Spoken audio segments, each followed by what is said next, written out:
করে দেওয়া হলো, তোমরা আজকে থেকে ওটা আতিকুল্লাহ, আপনার নামে আতিকুল্লাহ, আল্লাহর স্বাধীন বান্দা হয়ে গেল। কেন এই রমজান মাসকে আল্লাহ তাআলা বেছে নিলেন তার বান্দাদেরকে পাপিষ্ঠ থেকে ক্ষমা করবার জন্য? কেন এত বরকত দিয়েছেন? ধন্যবাদ, অনেক সুন্দর প্রশ্ন করেছেন। আসলে আল্লাহ রাব্বুল আলামিন পবিত্র কোরআনের মধ্যে তিনি ইরশাদ করেছেন, কুতিবা আলাইকুমুস সিয়াম কামা কুতিবা আলাল লাযীনা মিন ক্বাবলিকুম লাআল্লাকুম তাত্তাকুন। আল্লাহ রাব্বুল আলামিন এই রমজান আমাদের উপরে ফরজ করেছেন আমাদেরকে তাকওয়ার গুণে গুণান্বিত হওয়ার জন্য। তাকওয়ার গুণে গুণান্বিত হলে একটা মানুষের কি উপকার হবে জীবনে? আমাদের সাহেব কিছু বলেছেন, আমাদের এই বিষয়টা তিনি কাজ দিয়েছেন। আমি আরেকটু সংযোজন করতে চাই এর সাথে, যে আল্লাহ রাব্বুল আলামিন পবিত্র কোরআনের মধ্যে ইরশাদ করেছেন যে ইন্নাল্লাহা ইউহিব্বুল মুত্তাকিন, আল্লাহ রাব্বুল আলামিন মুত্তাকিদেরকে ভালোবাসেন। এরপরে তিনি আবার বলছেন ইন্নাল্লাহা ওয়া'লামু আন্নাল্লাহা মা'আল মুত্তাকিন, নিশ্চয় আল্লাহ রাব্বুল আলামিন মুত্তাকিদের সাথেই সবসময় তিনি থাকেন।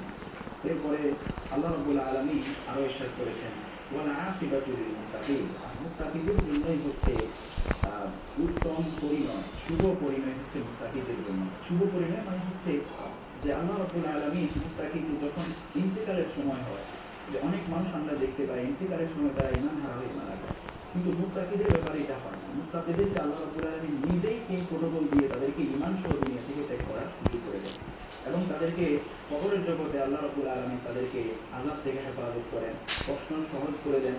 কিয়ামতের ময়দানে আল্লাহ রাব্বুল আলামিন তাদের জন্য সুয়াল জবাবকেও সহজ করে দেন, এবং তাদেরকে হাসর সিরাত সব কিছুকে আল্লাহ পার করে দিয়ে জাহান্নাম থেকে মুক্ত করে মুত্তাকিদেরকে আল্লাহ রাব্বুল আলামিন জান্নাত দান করে দেন। আর এই মুত্তাকি হওয়ার জন্য সর্বশ্রেষ্ঠ মাস হচ্ছে এই রমজান মাস। অন্য মাসগুলোতে কোনো মানুষ যদি চেষ্টা করে মুত্তাকি সে হতে পারে, কিন্তু আল্লাহ রাব্বুল আলামিন এই রমজান মাসে সিয়ামকে ফরজ করেছে একটা উদ্দেশ্যকে কেন্দ্র করে। সেই উদ্দেশ্য হচ্ছে আল্লাহ রাব্বুল আলামিন চান যেন তার বান্দারা সবাই মুত্তাকি হয়ে যায়।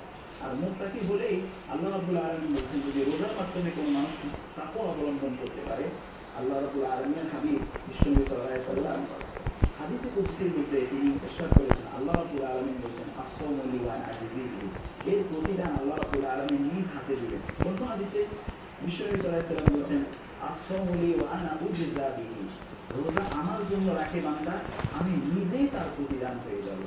আর আমরা এটাও জানি মান লাহুল মাওলা ফালাহুল কুল, যার জন্য আল্লাহ রাব্বুল আলামিন নিজেই হয়ে যান, তার আর কোনো কিছু চিন্তা থাকার কথা না, কোনো পেরেশানি থাকার কথা না।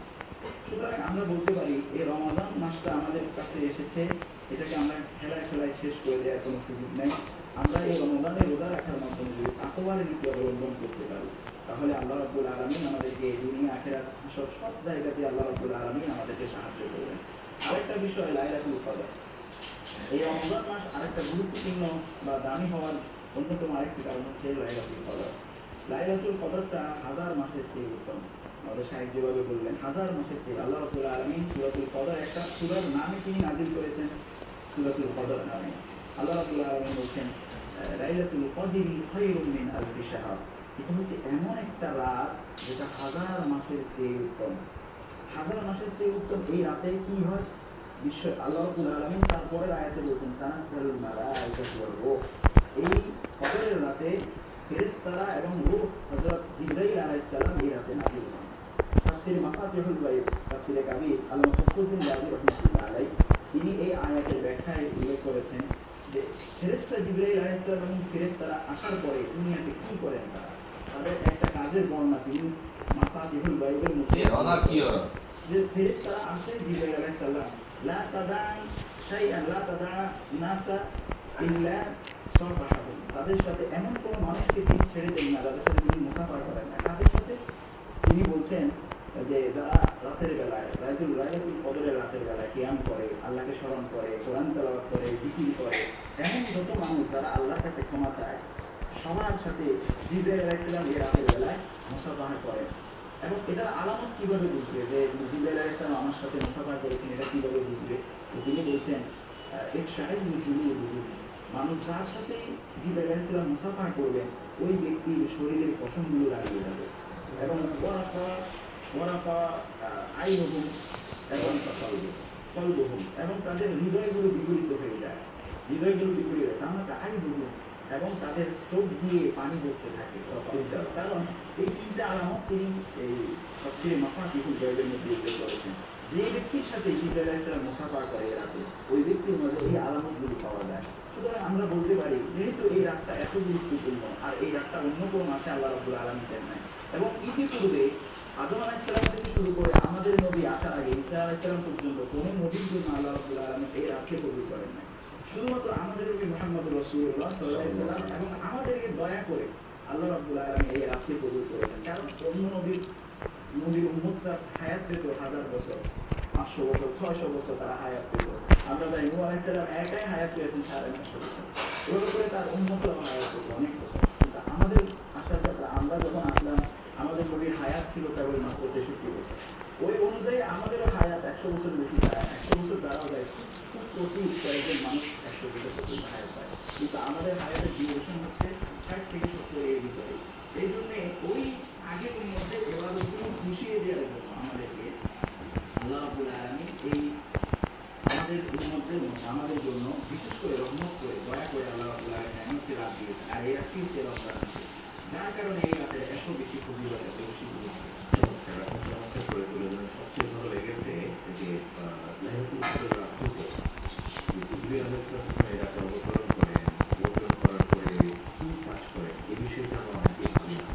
অবতরণ করে তিনি কি করলেন, যে তিনি প্রত্যেকটা নামাজের সাথে আল্লাহর ইবাদত বন্দেগীতে লিপ্ত এমন ব্যক্তিদের সাথে তিনি মুসাফা করেন। আর মুসাফা করলেন কিনা আমি হতভাগার সাথে এটা বোঝার আলামত তিনটি কথা আপনি যেটা তুলে ধরলেন। একটা হলো আমার অসংগুলি দাঁড়িয়ে যাবে, অন্তর বিগলিত হবে, চোখ অস্ত্র সদল হবে। আলোচনা করে রাখতে আমাদের সকলের মসজিদে দান করানো দোয়া করি। সেখানে আপনার কাছে আসতে চাই, অল্প কথা যদি আপনি বলতেন যে কোরআন গুরুত্ব, কোরআনের এত মাহাত্ম্য, মর্যাদা, কোরআন সংস্পর্শে যা কিছু এসেছে ইতিহাস থেকে আমরা জানি যে এখানে শ্রেষ্ঠ হয়েছে। এতটা সত্ত্বেও কেন আমরা ব্যক্তি জীবন, পারিবারিক, সামাজিক, অর্থনৈতিক, রাজনৈতিক এবং রাষ্ট্রীয় অঙ্গন এই বিষয়টা আসলে সমস্যা আমরা অধিকাংশ মানুষের আমাদের এই জ্ঞানটাই নেই যে কোরআন যে আসলে শান্তি আনতে পারে। কোরআন সম্পর্কে ভিতরে অর্থ ঘুরে থাকে, আমাদের অনেক মানুষ আছে আমাদের কোরআনটাকে সুন্দর করতে পারে, অথচ কোরআনের বিধিবিধানকে এটাকে কত সুন্দর এবং ইনসাফ প্রতিষ্ঠা করে। কারণ আমাদের সমাজে সবাই শান্তি চায়, সবাই ন্যায় চায়, সবাই ইনসাফ চায়। কিন্তু এই কোরআন যে সমাজে ইনসাফ কায়েম করতে পারে, ন্যায় বিচার প্রতিষ্ঠা করতে পারে, পারিবারিক জীবনে, রাষ্ট্রীয় জীবনে, সামাজিকভাবে সব জায়গায় যে কোরআনের ছোঁয়া লেগে যায়, এটা যে আসলে সোনার একটা টুকরো হয়ে যেতে পারে ওই সমাজ, এই সম্পর্কে আমাদের জ্ঞানই নেই, ধারণাই নেই। ততক্ষণ আমরা এরকম একটা সমাজে 1 বছরের জন্য বা 1 মাসের জন্য আমরা এরকম একটা পরিবেশ পাই না, যার ফলে মানুষ আসলে উপলব্ধি করতে পারছে না। এই জন্য মানুষকে উপলব্ধি করানোর জন্য হলো এই কোরআনের কথাগুলো, ভিতরে যে কথাগুলো অনেকে তো আমরা শুধু মনে করি কোরআন আমাদের খতম করার জন্য, যে মানুষ মারা গেল আমরা পড়লাম এটাই মনে কোরআন না। এই কোরআন শুধু পড়ার জন্য না, এই কোরআন অবশ্যই পড়বো, সব আছে কোরআনের ভিতরে যে হুকুম, আহকাম, বিধিবিধান, আইন, চুরি করলে কি শাস্তি, জেনা করলে কি শাস্তি, মদ খেলে কি শাস্তি, কিন্তু মানুষকে অন্যায়ভাবে মিথ্যা অপবাদ দেওয়া, কারো বিরুদ্ধে গীবত করলে কি গুনাহ।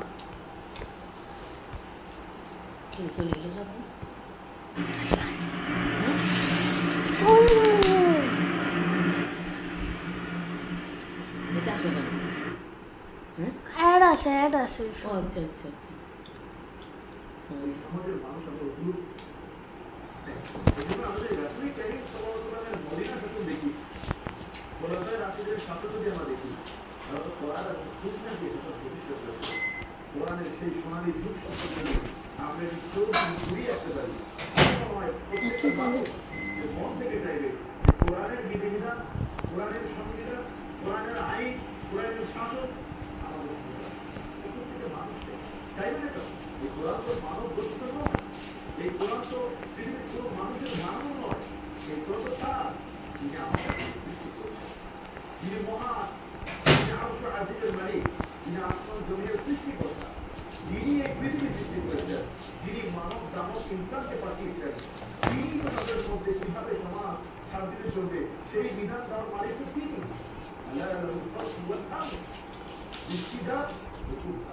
কিন্তু আমরা দুর্ভাগ্য সেই রবের বিদ্যুৎ থেকে আসতে দূরে সরে যাওয়ার কারণে বিশৃঙ্খলা,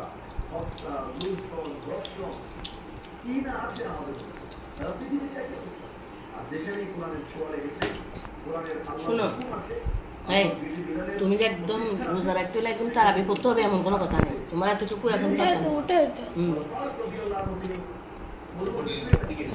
না পড়ো, কিন্তু পড়াশোনা হচ্ছে না তো, 3 যুগের কোনো পড়াশোনা হচ্ছে না, ধীরেই পরীক্ষা বুঝলে। রোজা রাখো না, সমস্যা নেই, কিন্তু তারাবিটা না হলেও অসুবিধা নেই, পড়াশোনা করিও, এসারটা করিও। তুমি যে এসার করে চলে আসিও। সেই গ্রিন দেশ থেকে রাজা সেই প্রতিনিধি তিনি খুঁজতে খুঁজতে দেখলেন যে মরুভূমিতে তিনি শুয়ে আছে, কি ড্রেনে যাচ্ছে, কোনো বডিগার্ড নাই, কোনো সিকিউরিটি নাই, একা একা মাথার নিচে এরকম না জানি সকালে পড়ে ফেলি, তো সকালে পড়ে না প্রেসিডেন্ট একা একা মরুভূমিতে ঘুমিয়ে আছে। তাহলে নামাজ না এমনি পড়া, এমনি পড়া তো পড়া সকালে। আর আমাদের দেশের বাচ্চারা দরজা জানালা মেরে ঘুমায়, তারপরও কত চতুর্দিকে নিরাপত্তা রক্ষী থাকতে পারে। তিনি বলছেন নিশ্চয়ই এই খলিফা জনগণের হক প্রতিষ্ঠা করেছে, যার কারণে তার প্রতি মানুষের কোনো রাগ নাই, ক্ষোভ নাই, তার নিরাপত্তার কোনো ভয় নাই। আমি যদি দ্বিতীয়বার এখানে আসার সুযোগ পাই, আমি তার সাথে আসি। এটাই হলো ইসলাম। আমি কি হাদিস থেকে জানতে পারি, মান হক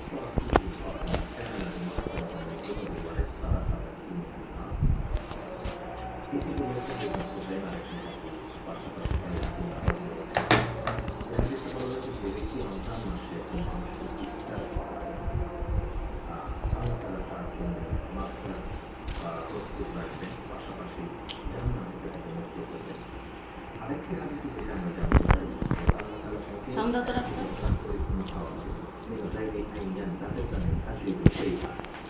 রোজাদারের যাকে ইফতার করানো হবে তার রোজা থেকে এখানে করতে করা হবে।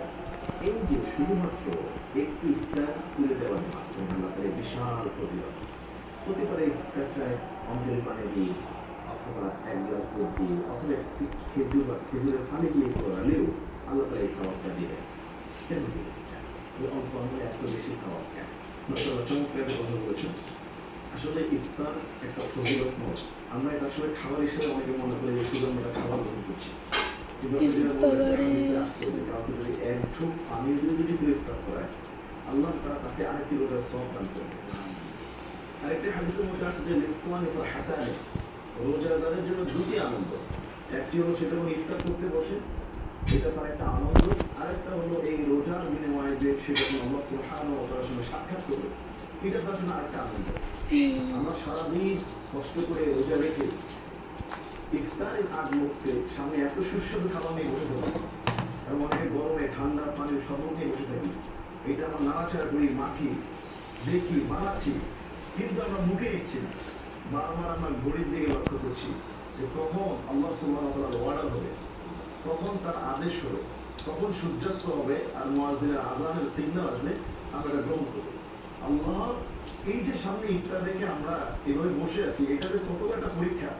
আল্লাহ তাআলা তো এখানে তিনি প্রাউড ফিল করেন যে দেখো আমার বান্দারা সারাদিন কষ্ট করে সামনে এত সুস্বাদু খাবার নিয়ে 1টা মিনিট আগেও তারা সাহস করছে না যে এই খাবারটা আমরা খেয়ে দিবি, খেলে তাদেরকে বাধাই দেবার ডেকে দিবে।